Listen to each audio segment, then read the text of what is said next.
Hello, my beautiful book besties. Welcome to or welcome back to another video. If you're new here, my name is Brie, and today, you read that right, we are doing a 24-hour readathon. I do this challenge a little bit differently than just like reading and pulling an all-nighter for 24 hours. I have terrible sleep. I've had terrible sleep my whole life, so I can't really sacrifice the sleep that I do get. And especially now I am pregnant, so it's even more important that I get rest and I get good sleep every night. So we are going to be breaking up this challenge into like 2 or 3 days. I don't really know how it's gonna go. I'm gonna start a timer for 24 hours. I'm only gonna stop that timer when I'm eating or sleeping. So like if I take a nap throughout the day, because that does happen with pregnancy, or when I go to sleep at night. And then I'll start it right back up in the morning when I wake up or when I'm done eating and just get back to reading because I want to get through my July TBR. I want to get through more of my summer TBR. So I love this challenge as a way to do that. So this is going to be just like any other reading vlog that I do, all spoiler free. I tell you a little bit about what the book's about once I get into it, give you my honest thoughts and reactions throughout the book, and then my final thoughts and review rating at the end of the book. It'll probably just be a lot more books than usual and obviously in a shorter span of time. I do have some appointments today, so I'm not sure if I'm going to pause the camera for that. They should be super quick appointments, like I should literally just be like in and out. So I don't think I'll have to pause it really. So I am all ready for those. It is early in the morning, so I threw on a sweatshirt because I want to be cozy this morning reading, but I won't be getting back into bed because that'll be too dangerous. First book that we are going to start out this video with is Bad People Summer by Emma Rosenblum. I actually tried to read this book about 2 years ago, and I think I got like 20 pages in, and I was just not feeling like a mystery at the time. And also, like, if I remember correctly, where this book starts, it is like a very slow start because you're getting introduced to a bunch of characters. So it was probably reading more so like a general fiction, which at the time I did not love as much, but I feel like if this is more so like a general fiction slash mystery thriller, like I am really going to enjoy it now. And like this, I have to read it. I'm reading it in the 24-hour vlog, so like I have to read this today, you know? There's no choice. And also, I need to read this before the end of summer. It's literally called Bad Summer People. I really do not remember the premise of this whatsoever. Like I said, I got it 2 years ago. It had been on my radar before that though, so I don't know. A debut about infidelity, backstabbing, and murderous intrigue set against an exclusive summer haven on Fire Island. So this is going to be the first book that I start this morning. I'm probably gonna go grab just like a little something to munch on for breakfast. Honestly, nothing nutritional, and maybe that sounds bad because I am pregnant, but I am the type of person who like does not like to eat in the morning because after I eat, it makes me nauseous, and I'm already pregnant. I already dealt with terrible morning sickness. Like I don't need more nausea on top of that. So we'll see what I can snack on while starting this book this morning, but I'm getting my timer ready. There, I have it all ready, and I just started it. Here we go.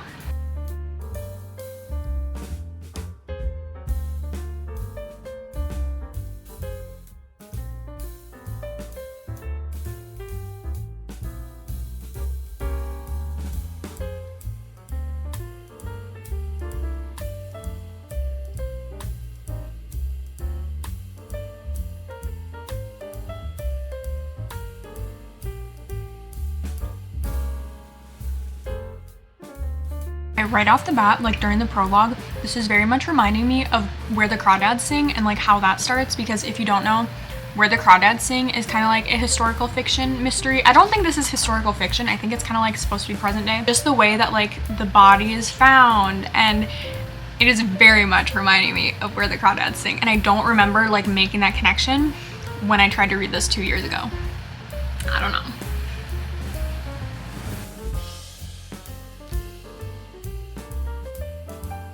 All right, it is quite a few hours later, but I do have the timer going.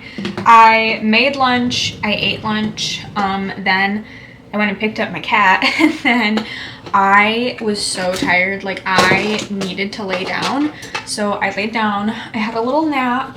I don't know, I am just feeling absolutely defeated today. Like I don't know why I feel so tired. Well, like I know why I'm so tired. It's because there's a baby in me, but like I am so tired, but I do need to get ready quick because I have some work to do and then I have to go to my appointment. So I'm just gonna get ready quick. I'm gonna read a little bit, I'm gonna do my work and then go to my appointment.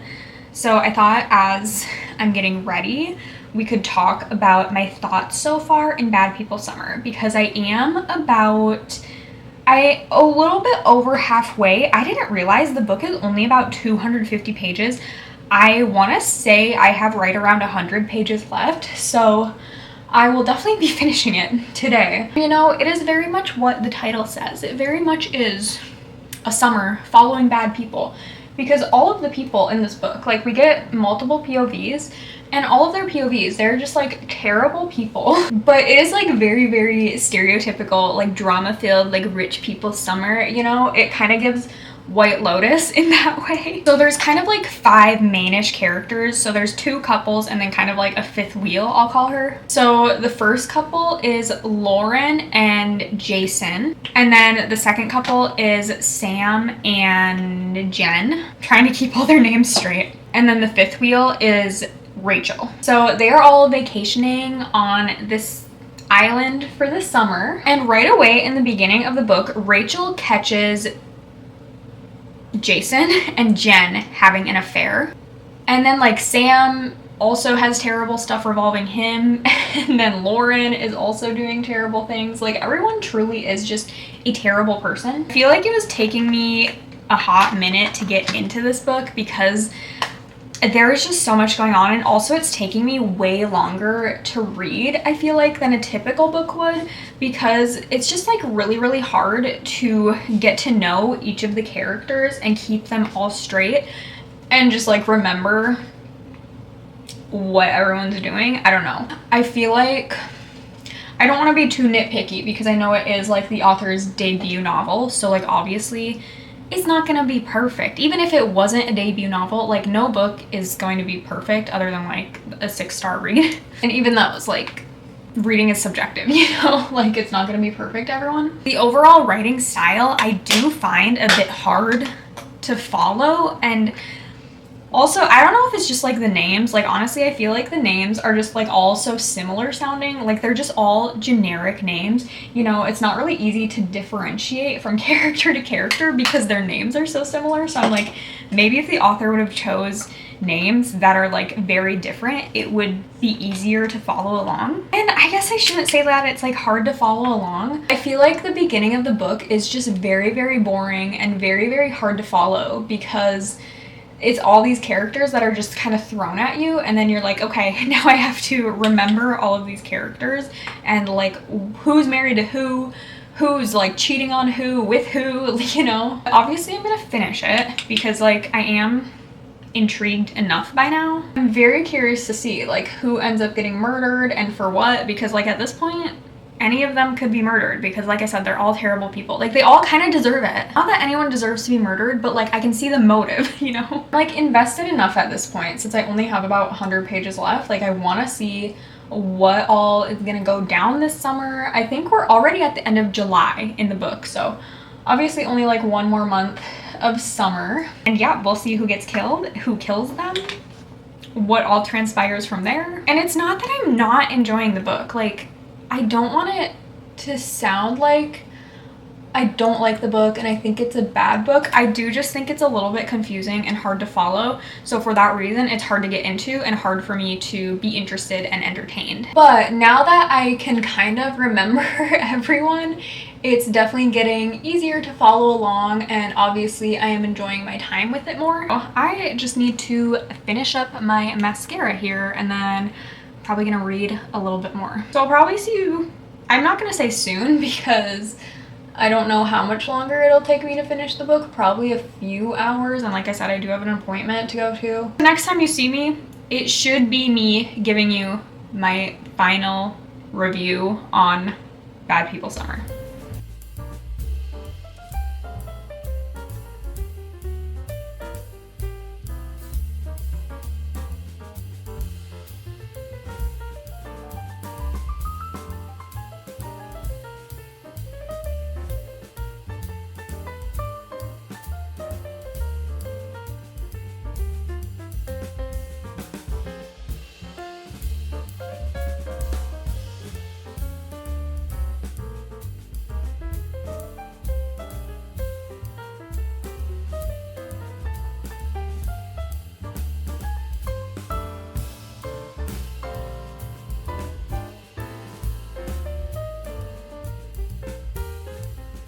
All right, everyone, it is the next day. The timer is still counting down. We have about 15 hours left. Yesterday was a little bit of a doozy. I was very, very tired yesterday, so I definitely had to take some nap breaks and then also went to bed early.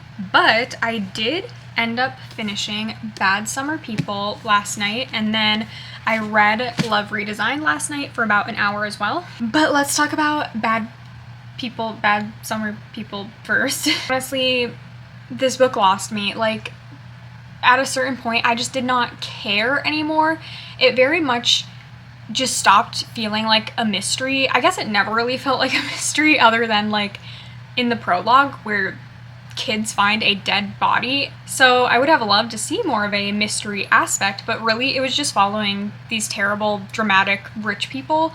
It just felt like a general fiction following terrible people and really no mystery element within it, which I thought was interesting, because how are you going to market a book as a mystery and start it out with that prologue with a huge mystery and then the rest of the book just not be a mystery? Don't really know how we got there. But yeah, it definitely lost my interest because I was I don't care about these rich people playing tennis, because why was that such a big deal to the plot? I don't care. I don't need to watch them play tennis, you know? You can mention that they're playing tennis and that, yeah, there's this big competition in the town for the summer with the women's tennis, but we don't need that much tennis detail that we got. And then the pacing was super weird. Or I don't even know if it's necessarily the pacing that's the problem, but the structure of the timeline, because as I mentioned earlier, this is multiple POVs. And I was just getting so frustrated because we would see one person's POV and what happens in that chapter, and then we would start the next chapter in a different person's POV and they're just watching the same thing unfold but from their POV, and it's I don't care. I already watched this happen through one character's perspective. I don't need it from multiple characters' perspectives. So it's you would be from point A to point B, but then the next chapter, you'd go back to point A. And it was just really, really getting on my nerves, and to the point where I was I'm so bored, I don't care about this book anymore. And then the whole plot twist, the whole reveal, I guess, to the mystery. Yawn. I'm sorry, snooze fest. That's all. Maybe that sounds terrible, but that's all. So I did not like this one very much. I was liking it up to the 50% point, but then as just nothing developed further within the mystery plot, I just did not care anymore. So dislike every single character. They're all terrible human beings. I'm gonna go with a 2.5 star rating on this one. So after that, I needed a palette cleanser, because like I said, that was kind of supposed to be a mystery, but no.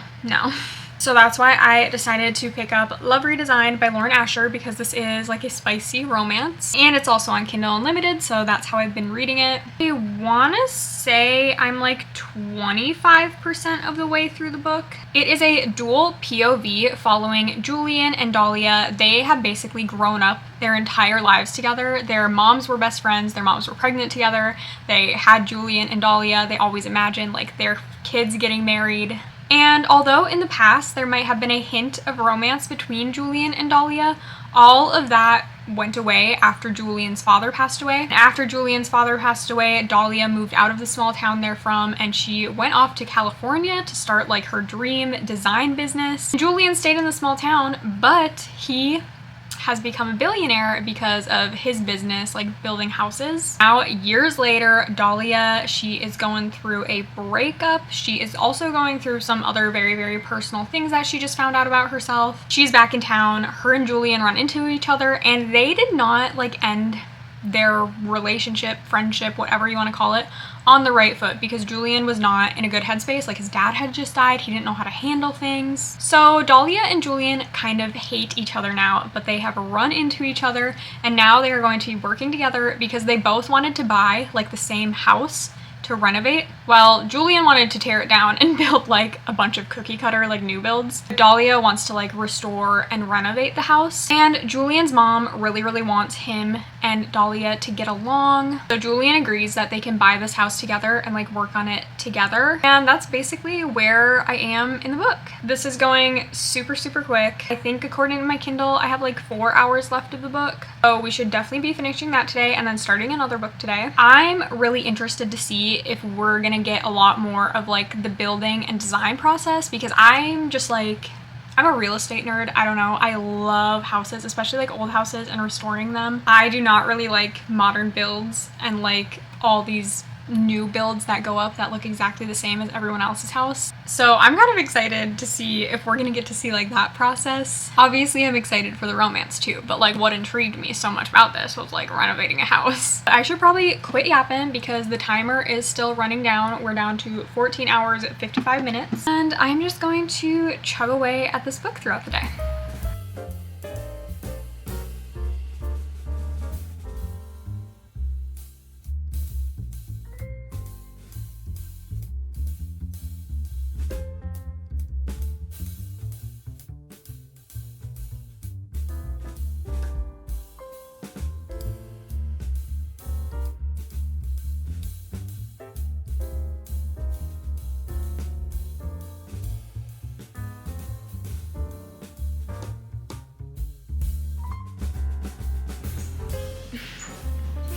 They're really cute.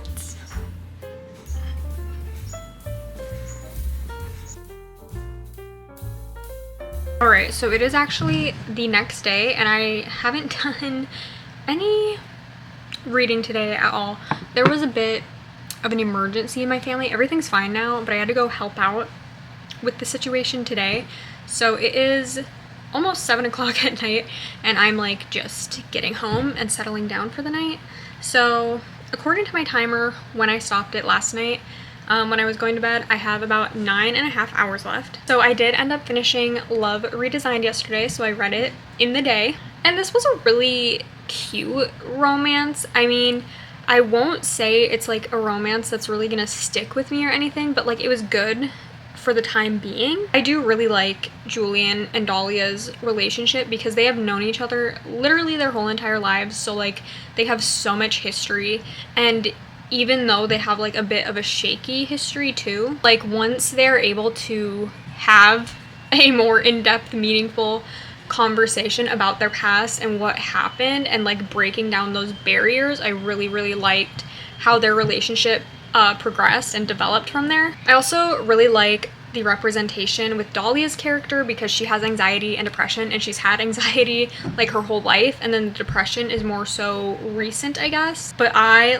always love that representation in books because I am an anxiety and depression girly myself, especially like some of the things Dahlia was talking about and like some of the examples she used. I was like, this is literally me when it comes to the anxiety. And then the way that Julian is able to clock her anxiety immediately and like immediately knows how to calm her and like ease her anxiety, I just love, because that's exactly how my husband is with me as well. Like sometimes my husband knows what I need with my anxiety more than I do in the moment, and that's exactly how I feel like Julian and Dahlia are, so I really loved seeing that. So this was a very, very cute book. It was a very good book overall. I will say I do think it's a bit long. This book is over 500 pages, and for a romance book I think that is a bit excessive unless you're like going to fully commit to like a slow burn. But in this case I feel like honestly at least 100 pages could have been cut out because it was just like fluff and filler that didn't really need to be there. But yeah, this was pretty good. The spice was good. I mean, I feel like this was exactly what I needed, like a romance palette cleanser, because like I said, I do, or did I tell you? I don't remember, but I do want to read another romance for this video. So I know that the other one I'm going to read though is like a very, very emotional book, which this one did have some emotional depth to it and like some very heavy topics discussed, but it's not what I would really categorize as an emotional romance. I knew I wanted more so of like a fluffy romance, and this did the job. I think I'm gonna go with a 3.5 star rating on this. And then, hear me out, I think the next book I want to read tonight, which I don't know, I had to get up really early this morning, so I feel like it's gonna be a really early bedtime tonight, and it's already 7 o'clock, so Not sure how much reading I'm gonna get done tonight, but I definitely want to do some because, like I said, I have not read anything today because I was gone dealing with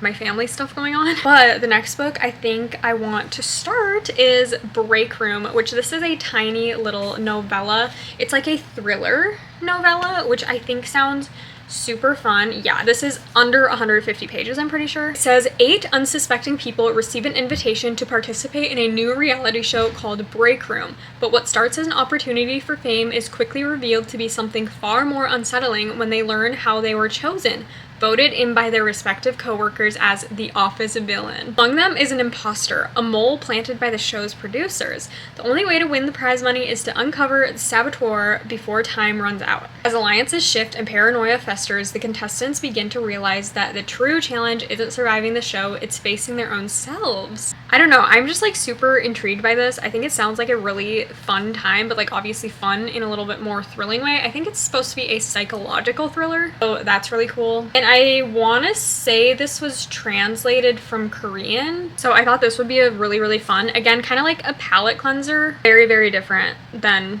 my typical palette cleansers that I read. Also, the font is pretty big, so that's kind of nice. Maybe I can get more done in this than I would have thought. So yeah, I am gonna try and read a good chunk of this tonight before I'm ready to fall asleep.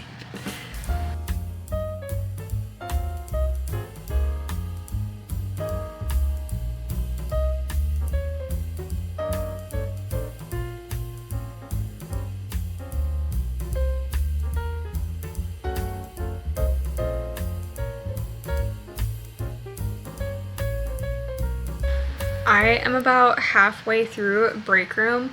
I totally spaced that this was translated from Korean, which is like great that you can't even tell it's translated. Like that is how easy it's reading and how everything is like translating very well. But I was so confused for a second because the main character that we're following, who is like on this show, he was talking about how if he wins, he could win like $100 million. And he was like, but that's still not quite enough for what I need to do. And I was like, how is $100 million like not enough for what you want to do? Like what do you need this money for? But then I was like, wait, I'm pretty sure the conversion rate for currency is like way less in Korean. So I'm gonna look up 100 million US dollars to, I don't know what the Korean currency is. Korean currency? Or wait, no. I'm being dumb. I would need to see how much 100 million in Korean is to US. Let's see. Oh my gosh, yeah, that's only $67,000. That is crazy. The conversion rate for that. Oh my gosh. But anyways, that's my only little update slash, I don't know, thoughts. I guess I am breezing through this. Like I just took a bath and read in the bath for maybe like 40 minutes and I'm already on page 67. Yeah, our main character is just there with all these other like office villains and they're competing to figure out who is the mole. Really funny like seeing all of them interact because obviously they're all like an office villain in a different way and they're all given like nicknames based on what they are as the office villain. So our main character that we're following, he puts like Coca-Cola in the ice cube tray instead of water, so his nickname is Ice Cube. And all of them like making these connections and like knowing why the other person is the office villain is just kind of funny. Nothing like too thrilling, I would say, I guess. We'll get there. And also like nothing really psychological, but I feel like with psychological thrillers, like the psychological aspect never really hits you until the end and then you're like, whoa, like mind-boggling. That's all I have for now.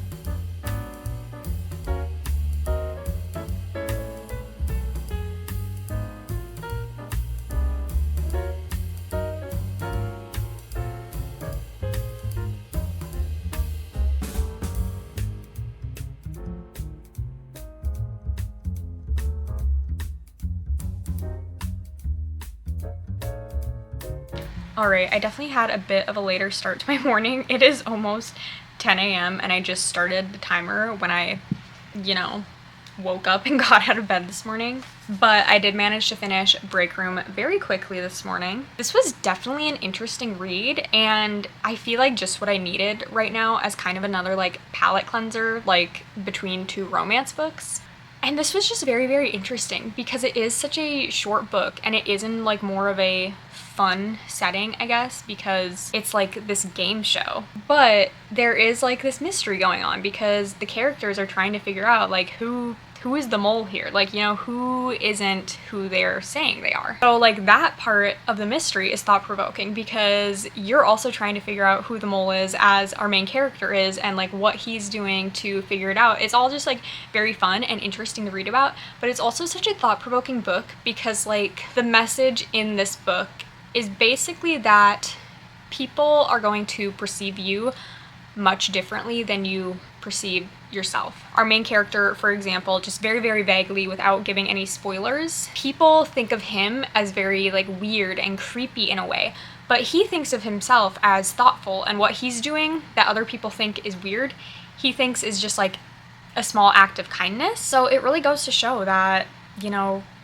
based on your actions and like you thinking one way, people are always going to think differently. So that just kind of hit me. I don't know why. I don't know if it's because like I am online like this. Obviously there's so many people every day who watch me who are probably forming opinions about me but like don't really know anything about me because you're seeing a glimpse of my life and it's usually me reading, so like how would you know anything about me? But it is very, very interesting because obviously no one knows 100% about your life. No one knows exactly why you do what you do. Assumptions are made. And like I have also made assumptions about people. Like I'm not going to sit here and say I'm perfect and I don't have opinions and assumptions about people. But this book just kind of hits you in the face and like bam. Yes, people probably think you're a lot different than you think about yourself. I really liked it. I always have such a hard time rating novellas because like they're so short. Like you don't have a ton of substance in the book. I don't know, I feel like I'm always finding myself rating them right around 3 stars because it's like, in cases like this, I wish we could have a full-fledged book, like everything a lot more in depth. Like this was good and I would recommend it. So it's not like that 3-star rating. I don't know, it's hard for me to rate novellas, you guys. I don't know why. Is it a 5-star? No. But like also I wouldn't put it at a 4-star because I'm like, I want more. So I don't know, just know that this is a pretty good little novella and definitely makes you think just like about your actions and what people might think of those, and then also makes you think back to like if you've ever viewed someone's actions as something negative when maybe they were just trying to do something positive. So now that I got my little palette cleanser out of the way, let's talk about the next romance book I plan on reading. It is Doused Kindling. I talked about this book a little bit in my most recent book haul, and this book is actually by a Christian indie author. Pretty sure it comes out early August. I can't remember the exact date. This is a sweet second chance romance and also very, very emotional. The female main character that we're following, her brother died, I think it was 5 years ago, and when her brother died, her best friend slash boyfriend also just like kind of disappeared from her life. Now he's back and he is trying to like put that spark back into her life again. So yeah, I'm very excited to read this. Obviously I wanted to read it before it came out so I could give my ARC review on it, and hopefully I can finish it in the 7.5 hours today. I think it's like right at 400 pages, and like not the worst size font, so hopefully we can get through this all today. So I will see you at some point with an update on this.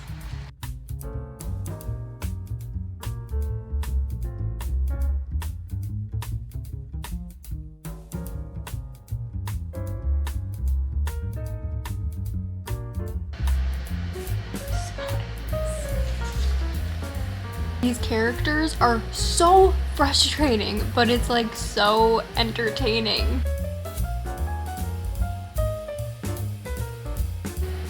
What are you doing? Spies. What are you doing?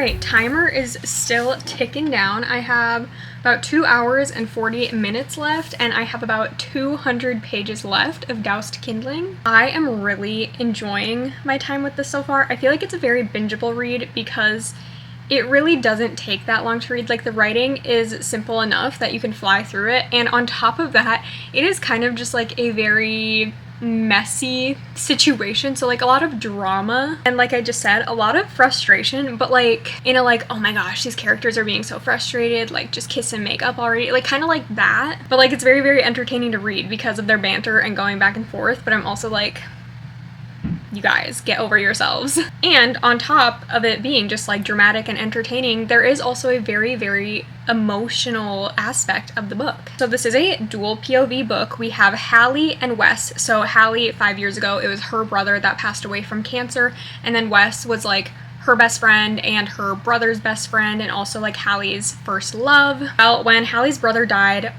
she needed Wes, and Wes was not there. Like, Wes didn't go to the funeral, Wes didn't talk to anybody, Wes just kind of like disappeared. So that obviously broke Hallie's heart in multiple ways. But when her brother passed away, there was kind of like this promise that the friend group made, because there's Hallie, there's Wes, there was her brother, and then like a few of these other friends in the friend group. And his last wish before he died was that like for the 5-year anniversary of his death, the friend group would get back together basically and like hang out for a week. So they are now on that vacation again, and Hallie like did not expect Wes to show up because she has not seen him in 5 years, she hasn't heard from him in 5 years, but Wes does show up on the trip, and now things are just kind of like awkward, and there's just this kind of like lingering question in the air, like where did Wes go, like why wasn't he there, why didn't he reach out, like why? And we still don't know that. So that's like always the question at the back of my mind. I'm like, Wes, like what's the deal? Like, why did you basically like break up with Hallie, but not even like break up with Hallie? You just like ghosted her after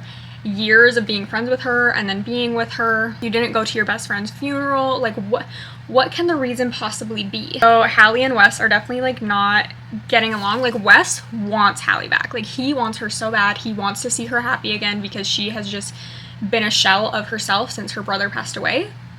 But Hallie like wants nothing to do with Wes because he broke her heart. So Wes is trying to win her back, and Hallie is just like not having it, and they're just like, I don't know, their energy is just like really, really fun because they're trying to like make each other jealous. So we have that aspect of the book, but then we also have like Hallie and the rest of the friend group like reminiscing times with her brother and just remembering him, and it's just some really, really like sweet, wholesome, heartwarming, but sad moments in there as well. I'm really liking this. I feel like I'm flying through it. I have put it down a few times just because I got some stuff going on. I got things to do, but I am determined to finish this in the next 2.5 hours about. So 200 pages, 2.5 hours, let's do this.